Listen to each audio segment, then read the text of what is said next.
Dobar dan i dobrodošli na još jedno druženje sa našom ekipom koja je sa radošću rešila da ispuni neke vaše želje i pozabavi se temama koje ste nam sugerisali. Voditeljku Ivanu Bajić znamo iz emisije Ja imam talenat, ali i sa Fashion Weeka, u čijoj realizaciji učestvuje uspešno već godinama. Ivana je i veliki borac za zaštitu prava životinja, zbrinjavanje i udomljavanje pasa.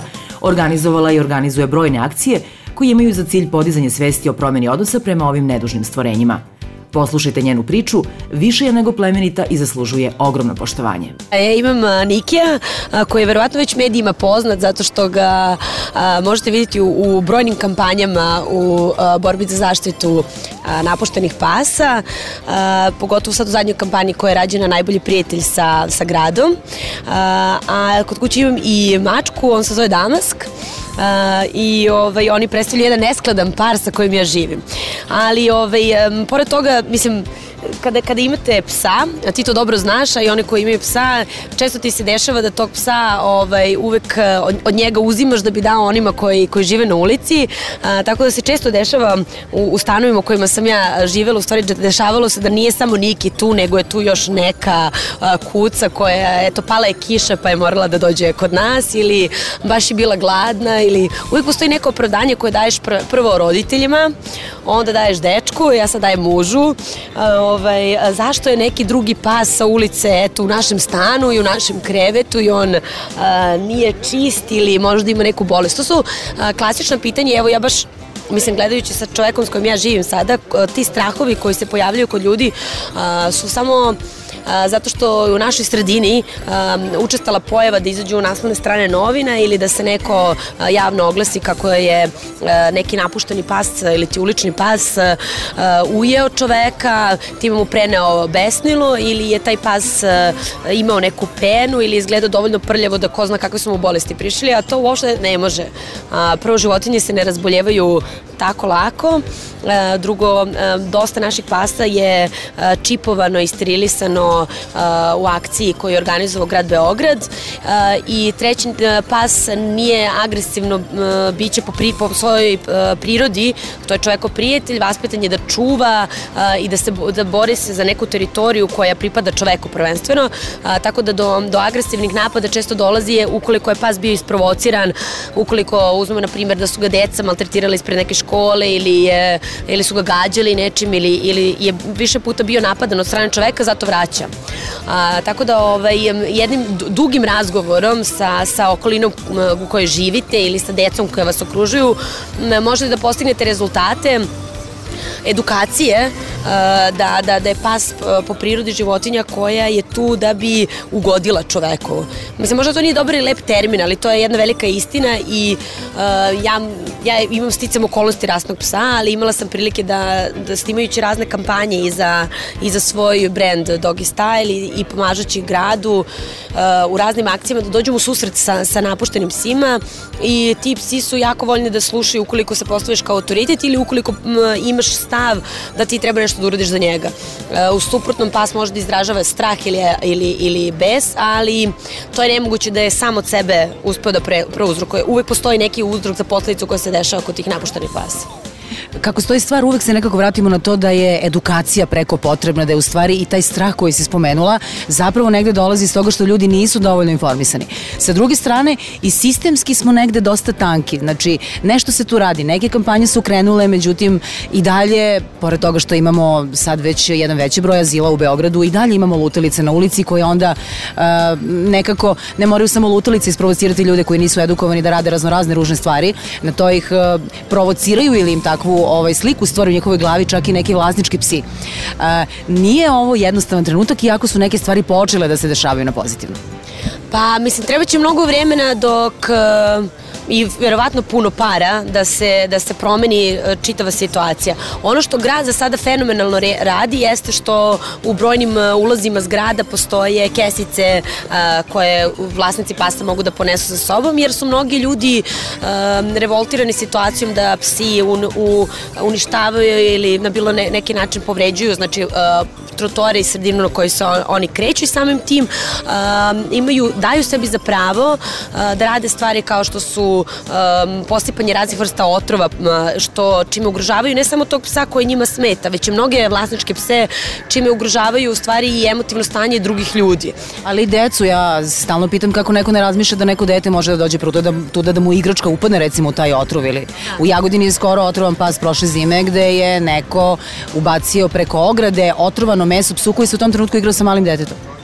Da, mi nemamo u stvari jednu veoma oštru crtu kojom bi trebalo, ja mislim, iz grada da se reaguje na stanovništvo, odnosno da se uputi jedan javni i veoma direktan apel da svako ko bude imao neke takve ambicije, odnosno vršio bilo kakve aktivnosti kao što je ubistvo, povreda psa, trovanje, treba da odgovara zatvorske ili nekom vrstom kazne za takav postupak, jer to prvo nije humano. Drugo, znači, ta osoba definitivno ima neke probleme, znači, koji su mentalne prirode, jel da? Jer to su psihoze, ne možete vi da imate toliko visok stepen agresije prema životinji. Ona ne govori, ne može da se brani i nije sposobna da vam vrati. Tako da je to jedna agresija koja je sigurno prouzrokovana mnogim drugim problemima koje ima svako društvo, ne samo Beograd, već i bilo koja velika metropola na svetu. Ono što ja mislim da je pozitivno jeste što postoje sada mnoge humanitarne akcije koje su, da, oni se poznaju, tako da je u redu. Ćao, čao!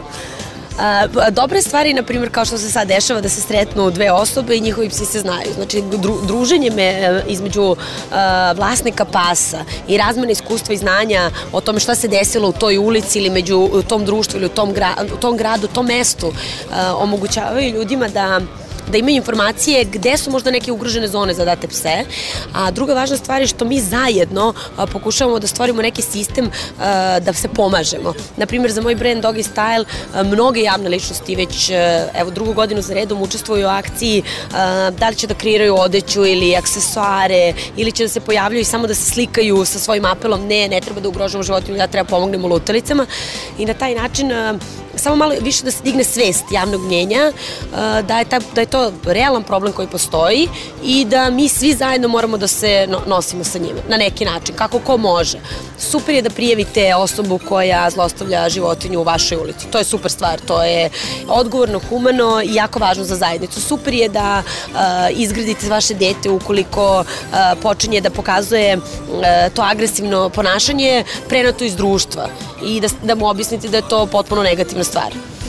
Jer ako udarite psa, možete udariti čoveka, je li tako? Mislim, sve to prenosi se.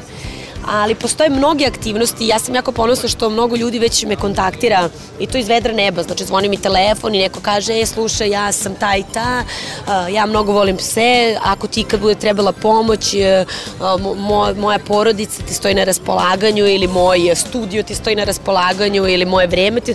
Znači da ljudi žele jedni drugima da pomognu i to je jedna lančana reakcija gde ide iz ono izreke dobro se dobrim vraća i ja mislim da ćemo mi imati